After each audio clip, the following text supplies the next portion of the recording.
Ismail Zakaria, usahawan industri makanan haiwan peliharaan. Assalamualaikum, selamat pagi. Waalaikumsalam. Apa sihat dah? Alhamdulillah, Ya, sihat. Dengar datang tolak ke sini awal. Untuk mengelakkan kesesakan lalu lintas. Betul, Lebih bagi hari hujan dan sebagainya. Okey, kita bercakap tentang melestarikan keusahawanan sebagai kerjaya ini. Mungkin sebagai mukadimahnya anda boleh menjelaskan apa sebenarnya maksud lestarikan keusahawanan ini. Okey. Sebagai kejayaan. Sebenarnya tajuk tu agak berat juga tu. Tapi saya cuba rungkaikan dengan cara yang mudah difahami lah. Ya. Saya melihat melestarikan keusahawanan sebagai kerjaya itu dalam beberapa sudut. Yang pertamanya ialah kita menjadikan keusahawanan atau perniagaan itu sebagai sumber pendapatan kita yang utama. Sebenarnya hari ini kalau kita lihat, even before this pun sudah ramai yang menjalankan perniagaan atau menjadi usahawan, tetapi secara sambilan atau perkataannya kita biasa dengar ialah side income. Ya, betul. Kan? Tapi bila melestarikan keusahawanan sebagai kerjaya, menjadikan perniagaan atau usahawan itu sebagai pendapatan yang utama, mainstream orang kata, mainstream, bukan sebagai side. Itu yang pertama. Yang keduanya saya melihat dari segi sudut pembangunan modal insan. Pembangunan modal insan di mana kadang-kadang kalau bahasa management consulting lah kalau saya boleh pilih, dia panggil tu realizing your full potential. Realizing your full potential. Sebab dalam diri kita ni kita ada potensi-potensi tertentu. Dari sudut sifat-sifat berniaga, sifat-sifat keinginan menjadi usahawan, tapi kita tidak, sama ada kita sedar atau tidak sedar, kita mempunyai sifat-sifat tersebut. Cumanya ianya tidak pernah digilap atau dicungkil atau diberi peluang. Jadi bila kita nak menjadi usahawan tu, dia menjadi satu platform untuk kita merealisasikan potensi kita sepenuhnya. Dan yang ketiganya saya lihat bila lestari itu maksudnya berterusan, kerjaya, maknanya kita bersungguh-sungguh buat. Memang kita nak, kalau bahasa berniaga tu, nak scale up kita punya business. Analoginya, kalau kita bekerja, kalau kita baru lepas graduate, kita bekerja, kita bermula sebagai biasanya eksekutif. Jadi cita-cita kita, kalau saya dulu pun lah, Wan Yazuzah, bila masa mula kerja tu, saya graduate tahun 99-2000. Orang bila di interview oleh HR manager tu, nak jadi apa? One day nak jadi CEO of the company. Kan? Tapi kalau usahawan, kita sendiri tu dah CEO of the company. Betul. Tapi kalau nak melestarikan tu, kita nak scale up bisnes kita tu. Sejauh mana kita boleh push bisnes kita tu. Itu dari at least 3 sudut yang saya nampak lah. Dan itu adalah maksud sebenarnya lestarikan keusahawanan dalam sebagai kerjaya. Tapi kita dikabarkan juga lah Encik Ismail ni dulunya bergelar seorang pekerja, staf juga. Tetapi terjun dalam bidang usahawan, dunia usahawan. Satu apa kata orang tu, risiko yang mungkin dah dijangka akan ada risikonya, akan ada cabaran-cabarannya. Bagaimana Encik Ismail melihat kesempatan yang Encik Ismail lakukan ini dalam bidang usahawan ini tanpa kata orang tadi, tanpa menakutkan diri sendiri. Maksud dia tak adalah saya keluar pun daripada kerja ni, saya yakin yang saya boleh buat. Macam mana sebenarnya? Takut tu jujurnya ada takutnya. Kalau kita macam saya sudah berbelas tahun di dalam dunia korporat bekerja kan, jadi bila nak terjun ke dalam bidang usahawan berniaga ni, of course memang ada dia punya fear tu. Okey. Tapi ada beberapa perkara yang kita boleh persiapkan untuk menghadapi risiko tu. Antaranya, of course, yang pertama sekali, bila kita memilih untuk memasarkan sesuatu produk ataupun perkhidmatan, kita punya knowledge about the product tu, technical knowledge tu kena bagus. Kalau tak, macam mana kita nak jual kalau kita pun tak tahu apa produk kita tu sendiri. Macam pagi tadi masa di awal segmen, ada satu yang usahawan yang menjual nasi lemak tadi kan. Nasi lemak viral. Yang saya tertarik tu, dia cakap dia ada secret recipe. Betul? Itulah technical knowledge dia tu kan. Dan yang keduanya, bagi yang berminat untuk menjadi usahawan macam saya sendiri pun, usahawan baru saya ni, saya bukanlah usahawan otai. Dia general knowledge about business management tu kena ada. General knowledge. kadang-kadang kita hanya tahu pasal produk kita saja, tetapi nak menguruskan perniagaan tu adalah sesuatu yang berbeza. Jadi zaman sekarang ni mana-mana usahawan kena tahu dari segi pemasaran, marketing, teknik apa semua, digitalisasi apa semua kan, pengurusan keuangan, pengurusan sumber manusia, sebab kita akan build kita punya team untuk support kita. Kita seorang-seorang pun tak mampu untuk menggerakkan perniagaan kita. So kita pun kena tahu how to manage our team. So itulah antara perkara-perkara yang persediaan awal untuk mengurangkan risiko bila kita terjun ke dalam bidang perniagaan ni. Dan terjun dalam bidang perniagaan ni, bercakap tentang terjun, bagaimana sebenarnya sebagai seorang pemula yang mungkin kurang dalam bidang perniagaan, apakah sebenarnya yang harus mereka lakukan untuk membuka perniagaan mereka? Apakah yang harus mereka buat? Adakah mereka harus perlukan partner bisnes? Sebab ada kadang orang better partner. Kalau individu ni susah sikit nak survive. Apa yang harus mereka lakukan sebenarnya? Okay. Bagi saya lah, ini bercakap dari pengalaman saya sendiri.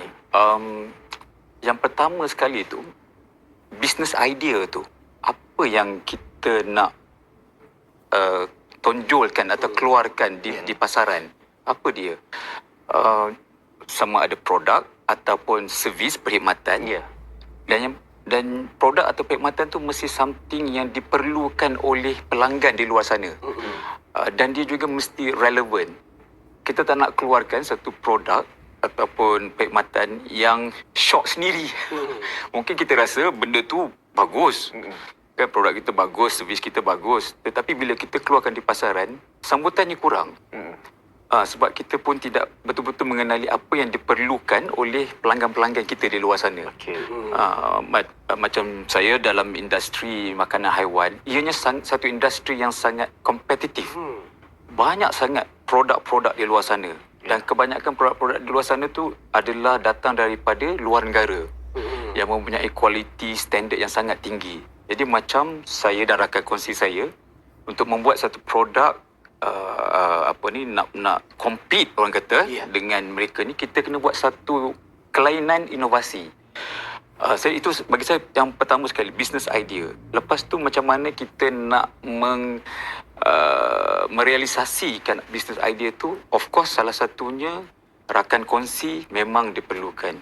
Rakan kongsi, dan kita juga kena tengok rakan kongsi yang membawa kepakaran tertentu. Complement each other.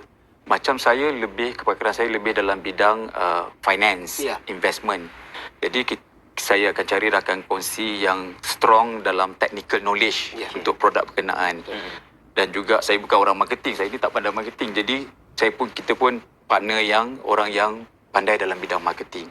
Especially masa sekarang ni semuanya bercakap pasal social media. Kan, pemasaran di social media, e-commerce. Jadi kita kena cari bekerjasama. Bahasa sekarang ni collaboration atau collab. Betul. Sharing. Collab Sekarang kena ni. ambil peluang dan ruang yang ada sekarang untuk kita terus kata orang nak boost lagi jenama kita, boost lagi usaha kita agar ia boleh setanding dengan negara luar, setanding dengan antarabangsa. Okey, banyak lagi kita nak bercakap tentang tajuk kita, iaitu lestarikan keusahawanan sebagai kerjaya. Jangan ke mana-mana, kita berehat seketika hanya di Sejahtera Asia.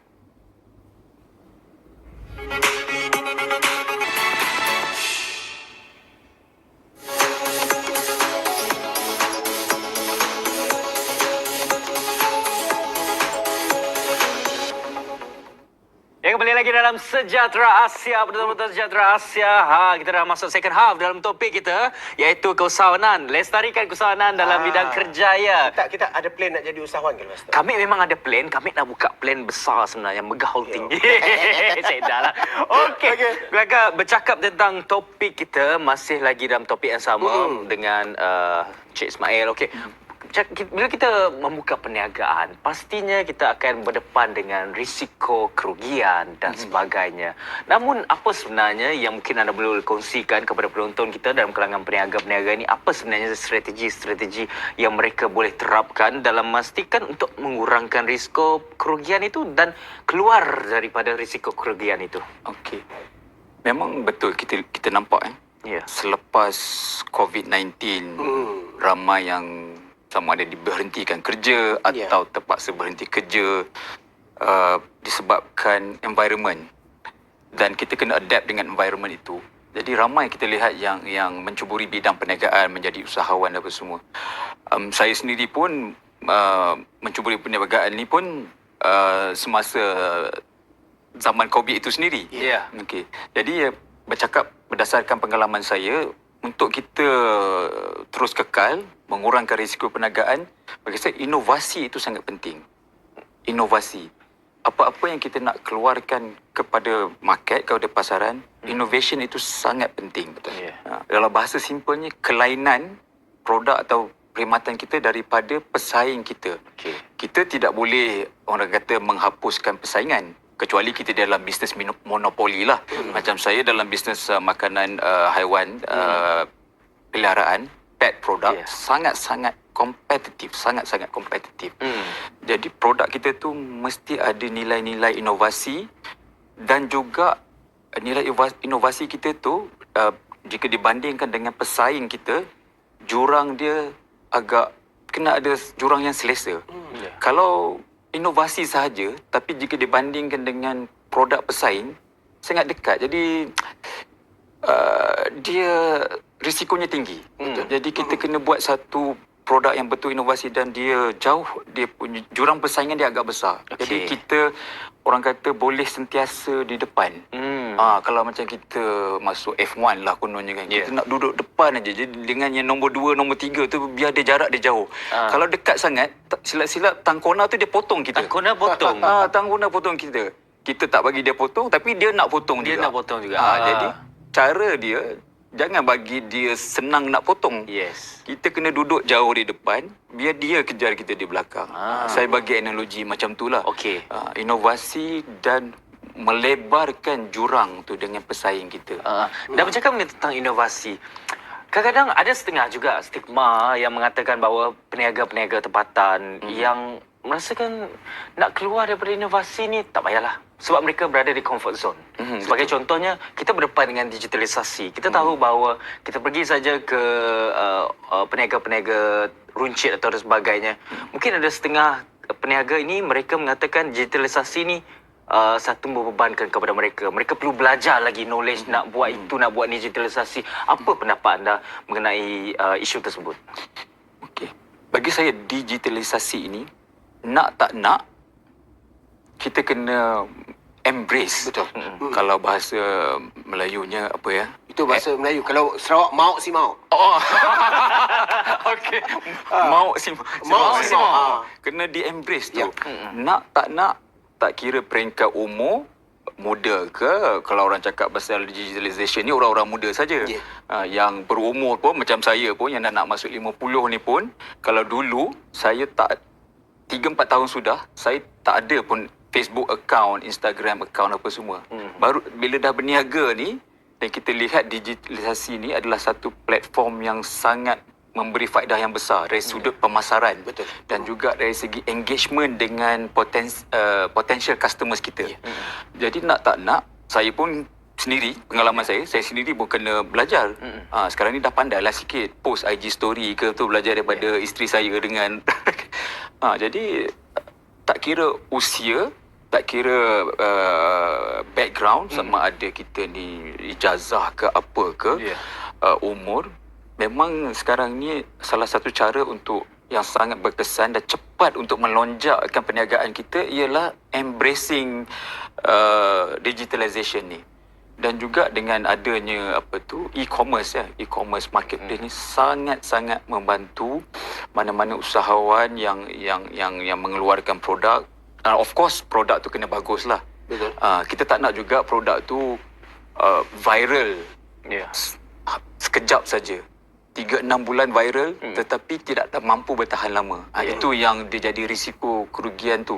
Kita nak buat sesuatu yang bertahan lama dan pergi jauh, dan menggunakan digitalisasi itu sebagai platform untuk membantu lonjakan. Betul. Untuk boost lagi lah, bagi Boost meletup. lagi. Meletup lagi. Bagi meletup. Itu Kalau- sebenarnya. Tapi kita bercakap juga lah, minta pandangan Encik Ismail sendiri mengenai golongan ataupun usahawan yang boleh dikatakan pakar-pakar dalam pembuatan. Sebab bila kita bercakap tentang makanan haiwan peliharaan ini, kebanyakan dimolopori ataupun keberadaannya di luar negara.